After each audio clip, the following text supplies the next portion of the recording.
So summer midget can only mean one thing, back in Scotland. And I'm here in the west coast of Skye at a place called Elgol, which is a tiny little village on the coast, and the midges are absolutely kind of everywhere. So it's about, I think probably by the time I post this, maybe 6 weeks, almost 2 months since I posted a film. So sorry for the break, but been really busy, had my birthday, all sorts of stuff going on. And you might see I've got 2 hands free. So also summer means Rosie's here acting as my camera operator, but she won't appear in front of the camera, will you, Rose? So anyway, so look at that. Look at the, stop looking at me and look at that view. So Elgol, as I mentioned, right on the coast. Sorry if the sun's beaming right into your eyes, but it's the end of July. Sun's about to go behind a bit of cloud, and I'm lining up a shot. One of the lovely things about Elgol is you've got these amazing rock formations that make kind of lovely compositions. So I'm working on a composition with this little bit of a sweep here with some of the waves coming in, and then looking into the Coolin, which is the kind of mountain range in the distance, and kind of lovely evening sun. So I'm going to take the camera off Rosie for a second, and her hand's covered in midges, by the way, Rose. So let's see if I can, I've got to take my midge net off so I can see what I'll do. So brighten this up using these rocks. Oh, lovely crashing wave there. Using these rocks as some foreground interest, and then the view over into the mountains. And I'm on, don't normally do it, but I'm on f22, and the reason I'm on f22 is because it gives that lovely kind of starburst effect.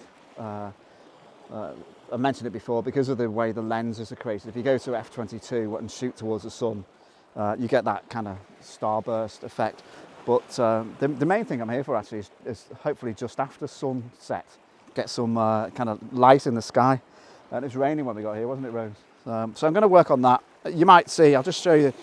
I'll take an image. I'm bracketing. I've got my polarizer in and a filter in, but because I'm shooting directly towards the sun, I need to do a bit of bracketing as well. So hope that works. And I'm up in Scotland. We're up in Scotland for a couple of weeks. So hopefully loads to come. And got loads of midges on your hand, Rose. See you soon. I moved a little bit closer to the water's edge, just because I wanted to do. So I was looking at this kind of movement of the water just here on these rocks, and this line heading out to the mountains. It's picking up the sun quite nicely, but I wanted to do kind of a shot that gets the water in here and the mountains, but in a portrait vertical mode, not getting enough of the mountains in.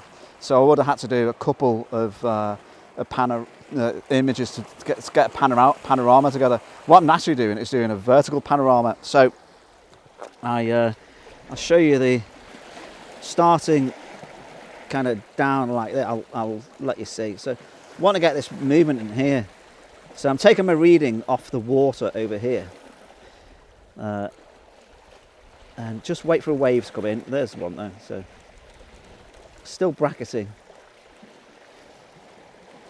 So I've taken one series of images looking down, and they're just going to pan up to get the cloud in. Just take my reading again off here so I get the light balance right. And hopefully that works. A nice kind of vertical panorama, and I think we're going to, I've said this a million times, I think we're going to get some nice colour in the clouds. There's already a nice kind of golden hue. So was it worth coming to Elgol, Rose? Yes, she says. It's a nice nice breeze has picked up, so I can actually take my midge net off because it's blowing all the midges away.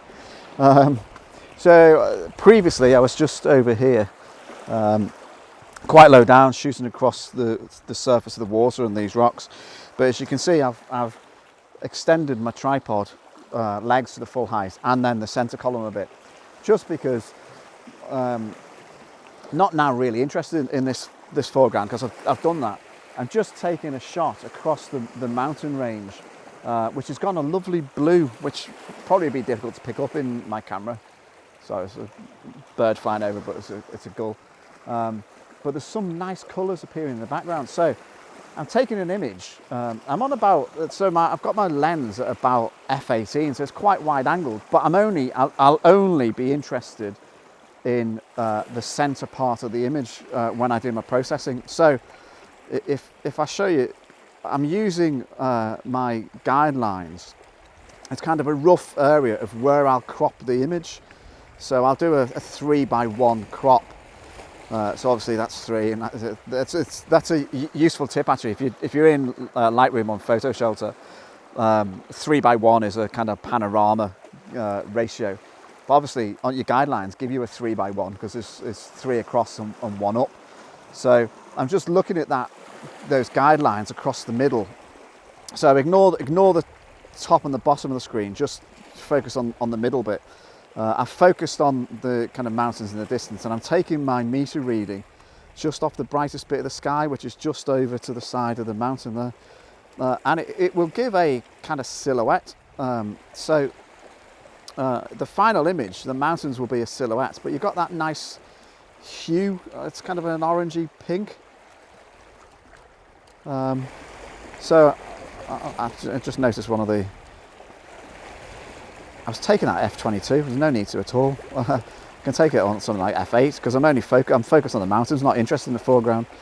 So I'll take the f/22 one, but I'll also take an f/8, and the f/8 is likely to give me a sharper image than the f/22. f/22 on most lenses goes a little bit soft. f/8 hopefully gets some nice sharp definition to the edges.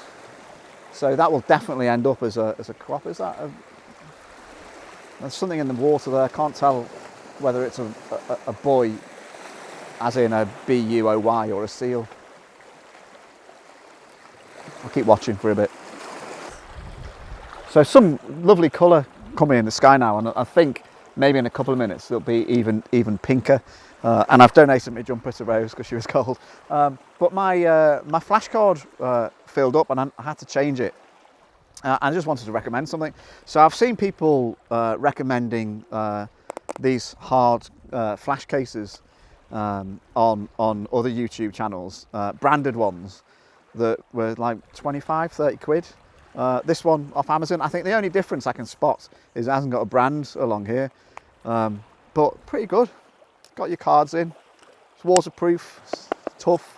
So I'll put a link below on to my Amazon recommendations, and if you need one, and if you buy one via that link, I get a little bit of a percentage of it. It doesn't cost you anything extra, but worth checking out. But I think there might be a last chance of some pink in the sky. It's absolutely gorgeous at the moment, and I've taken plenty of shots. But I think there might be a last chance.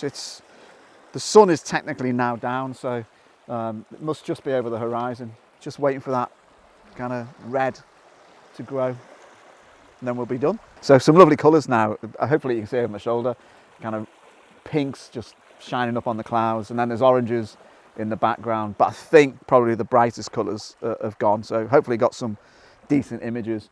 And as I was mentioning, I'll have that kind of 3:1 crop.